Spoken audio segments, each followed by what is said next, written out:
Welcome to SwiftWrite, a writing agency that provides top-quality content writing services for students. Today, we will be discussing the topic ethics and compliance programs. The ideas and ideals that an individual employs to guide his or her actions and decisions are referred to as ethics.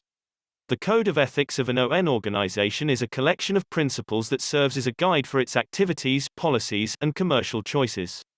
The ethical philosophy that an organization employs in its business operations may have an impact on the productivity, reputation, and general outcome of the organization. For the National Collegiate Athletic Association, ethics has emerged as a key topic of debate. To guide universities in their supervision in their athletics department, the NCAA develops enforcement guidelines, principles, and rules. However, in recent times, the ethics initiative of the association has failed to stop scandals at three major schools: the University of Arkansas, Penn State, and Ohio State. In 2011, the Penn State scandal broke, with allegations leveled against the Penn State football team's former assistant coach for sexually abusing many young boys for a long period of time. According to the investigation, the report of the first harassment was made in 1998 to the Senior Vice President for Finance and Business, Gary Carlson, and the university police. Nonetheless, the scandal was investigated from within and no charges were filed due to a lack of proper evidence at the time. Similarly, a former student claimed to have observed the offender sexually abuse a young kid in the practice area Penn State football team in 2001 and made a complaint to head coach Joe Paterno.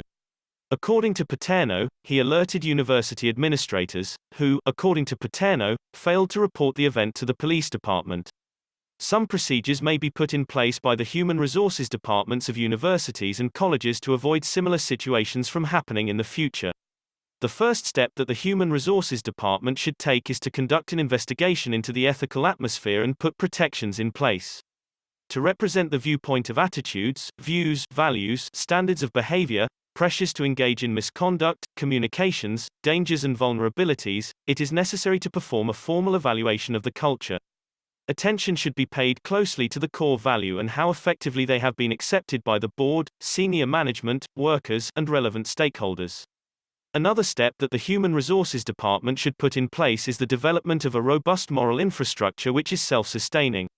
During this process, they should produce a plan that is endorsed at the highest levels and conveyed to the team's coaches and athletes. Ideally, the university's board of directors should include a committee of competent non-executive executives who would be responsible for ensuring that procedures are in place inside the corporation to ensure that employees adhere to the ethical code. Aside from that, colleges or universities can create independent helplines or hotlines, where people can seek assistance when confronted with an ethical problem or when confronted with unethical behavior can be established. In order to achieve self-sustainability, human resources should conduct yearly code of ethics workshops and training and develop a frequent review mechanism to ensure that the code is flexible and updated. Thanks for listening.